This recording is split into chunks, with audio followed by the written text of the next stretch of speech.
Japanese cars have a reputation for going 300,000 miles without a single major repair. Toyota engines that outlast their bodies. Honda motors that laugh at abuse. Subaru Boxers that keep running when everything else is falling apart. But here is the part nobody wants to admit. Most Japanese cars never reach 200,000 miles. They fail early. They burn oil. They seize up in driveways across America. And it almost always comes down to the same 7 mistakes owners make without ever realizing it. These are everyday habits that quietly destroy some of the most over-engineered engines ever built. One of these mistakes is so common that entire class action lawsuits have been filed because of it. Let us get right into it. Mistake number 7, ignoring the severe maintenance schedule. This is the mistake that starts everything. Your owner's manual actually contains 2 separate maintenance schedules. One is labeled normal conditions. The other is labeled severe conditions.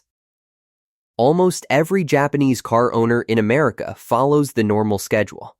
And almost every one of them actually qualifies for the severe schedule without knowing it. Here is what Toyota, Honda, Nissan, and Subaru all consider severe conditions. Short trips under 5 miles. Stop-and-go city traffic. Extreme heat or extreme cold. Dusty environments. Extended idling. If you live in any real city, commute through traffic, or experience actual winters, you are a severe condition driver. That means your oil change interval should be roughly half of what most owners follow. The consequences are not theoretical. Toyota faced a massive class action lawsuit over their 2.4-liter 4-cylinder engines in the mid-2000s because thousands of owners following the normal schedule ended up with failed engines from oil sludge and worn piston rings. Toyota eventually extended warranty coverage and issued a technical service bulletin addressing the problem. The fix costs you 1 or 2 extra oil changes a year. That is nothing compared to a $4,000 piston ring job or a $6,000 short block replacement. Mistake number 6. Using the wrong engine oil. Modern Japanese engines are built with clearances so tight that the wrong oil can start damaging them from the very first mile. Toyota specifies 0-weight 20 oil for most of their current lineup. Honda specifies the same. Subaru and Nissan have very similar requirements. These ultra-thin oils are chosen because they flow through narrow passages during cold starts, when most engine wear actually happens. When someone puts in 5-weight 30 because a parts store employee suggested it, the consequences compound slowly. The thicker oil does not flow as quickly through tight channels. Variable valve timing systems respond slower. Oil pressure readings drift from factory specifications. Internal friction increases. Small amounts of wear stack up over tens of thousands of miles. Toyota's variable valve timing system and Honda's valve system both depend on precise oil pressure delivery. Incorrect viscosity throws those calculations off in ways you will not feel for years. By the time you notice lifter tick or timing chain rattle, the damage is permanent. The fix takes 10 seconds. Read what is printed on your oil cap or inside your owner's manual. Use exactly that. No substitutions for weather, no upgrades, no parts store shortcuts. Mistake number 5. Short trip driving without compensation. This one destroys more Japanese engines than almost any other single habit, and it does so silently. When you start a cold engine, combustion produces water vapor and small amounts of unburned fuel.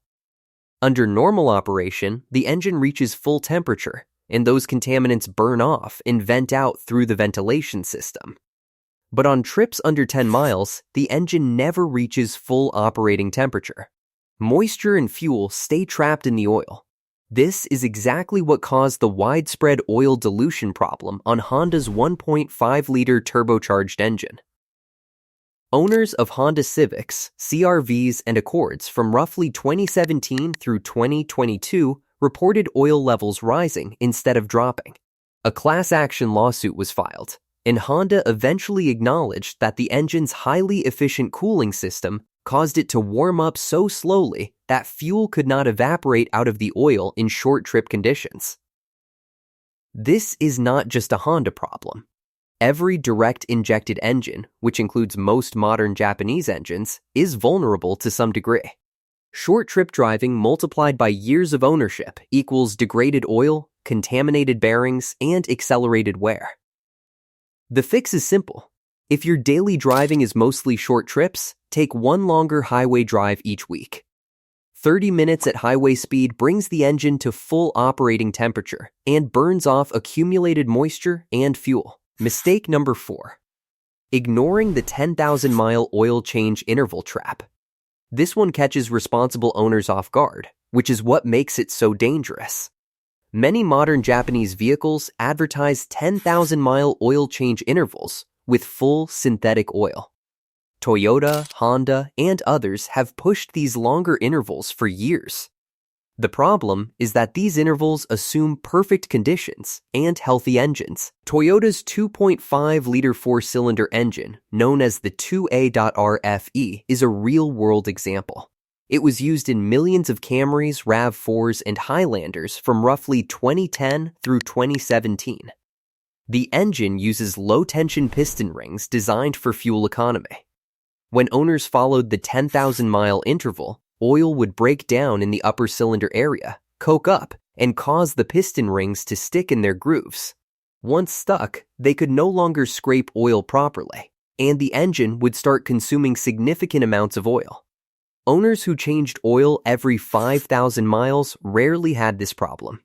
Owners who stuck to 10,000-mile intervals often ended up with engines burning a quart every 2,000 miles by 100,000 miles. The fix is straightforward. Change your oil every 5,000 miles regardless of what the onboard maintenance minder tells you. The extra cost per year is minimal. The cost of a piston ring job or short block replacement starts at $3,000 and climbs quickly. Before we get to the next 3 mistakes, which include the one most Nissan and Subaru owners are making right now, take a second to hit that subscribe button if this video has been useful so far. It genuinely helps the channel keep going. Mistake number 3. Treating transmission fluid as lifetime fluid. This mistake applies to every Japanese brand, but it is absolutely fatal for anything with a continuously variable transmission. Nissan, Subaru, and Honda all use these transmissions extensively in their lineups. And for years, some owners' manuals listed the transmission fluid as lifetime, implying it never needs to be changed. The reality is very different. Nissan's own service professionals recommend changing the transmission fluid every 60,000 miles under normal conditions, and every 30,000 miles under severe conditions. Subaru owners will find similar recommendations from experienced technicians, often between 40 and 60,000 miles. When transmission fluid gets old, it breaks down and loses its ability to maintain the friction characteristics these transmissions depend on. In a continuously variable transmission, that degraded fluid causes the belt or chain to slip microscopically against the pulleys. Over time, this generates heat and metal particles that circulate through the transmission and cause progressively worse damage. Eventually, the transmission shudders, hesitates, or fails completely. Nissan has faced multiple class action lawsuits over continuously variable transmission failures, many of which involved owners who simply followed the so-called lifetime fluid recommendation. Replacement cost runs between $3,000 and $5,000 on most vehicles. The fix is simple. Change your transmission fluid every 60,000 miles at the latest. Use only the exact fluid specified by your manufacturer. Never a universal or substitute product. Mistake number 2. Ignoring the positive crankcase ventilation valve. This is the cheap part nobody ever thinks about, and it causes more expensive damage than almost any other single component. The positive crankcase ventilation valve, often just called the PCV valve, routes combustion gases and moisture vapor out of the engine's crankcase and back into the intake to be burned off. When it works, your oil stays clean and your engine stays dry inside. When it fails, moisture and combustion byproducts build up inside the engine at an accelerated rate. Oil starts turning into sludge faster. Crankcase pressure increases, which can push oil past seals and gaskets. The entire chemical environment inside your engine shifts toward rapid wear. On Subaru Boxer engines, a failing positive crankcase ventilation valve accelerates sludge formation faster than on almost any other design because of how the horizontally opposed layout causes oil to pool during cooldown. Toyota and Honda engines are similarly affected, just in different ways. The part itself costs under $20. Replacement takes minutes, yet it almost never gets included in standard service. Add it to your list and replace it every 30,000 miles. Mistake number 1. Letting the oil level drop too low between changes. This is the single most destructive habit on the entire list, and what makes it the number 1 mistake is that it affects every Japanese brand and every engine type without exception. Modern Japanese engines often run with smaller oil sumps than older vehicles. Honda's 1.5-liter turbo holds only around 3.5 quarts. Toyota's newer engines are similarly small. When your oil level drops even 1 quart low, a much larger percentage of your total oil is missing, and the remaining oil has to work harder, run hotter, and degrade faster. When the oil level gets dangerously low, bearings start experiencing metal-to-metal contact. Piston ringlands get starved of lubrication. Timing chain tensioners lose hydraulic pressure. The damage from a single low oil event can cut an engine's life in half, and most engines do not give you warning lights until the damage is already done. Check your oil level at least once a month using the dipstick. Top off with the correct viscosity if you find it even half a quart low. That 2-minute habit is the difference between an engine that reaches 300,000 miles and one that fails at 120,000. Which of these mistakes did you already know about, and which one surprised you the most? Drop it in the comments.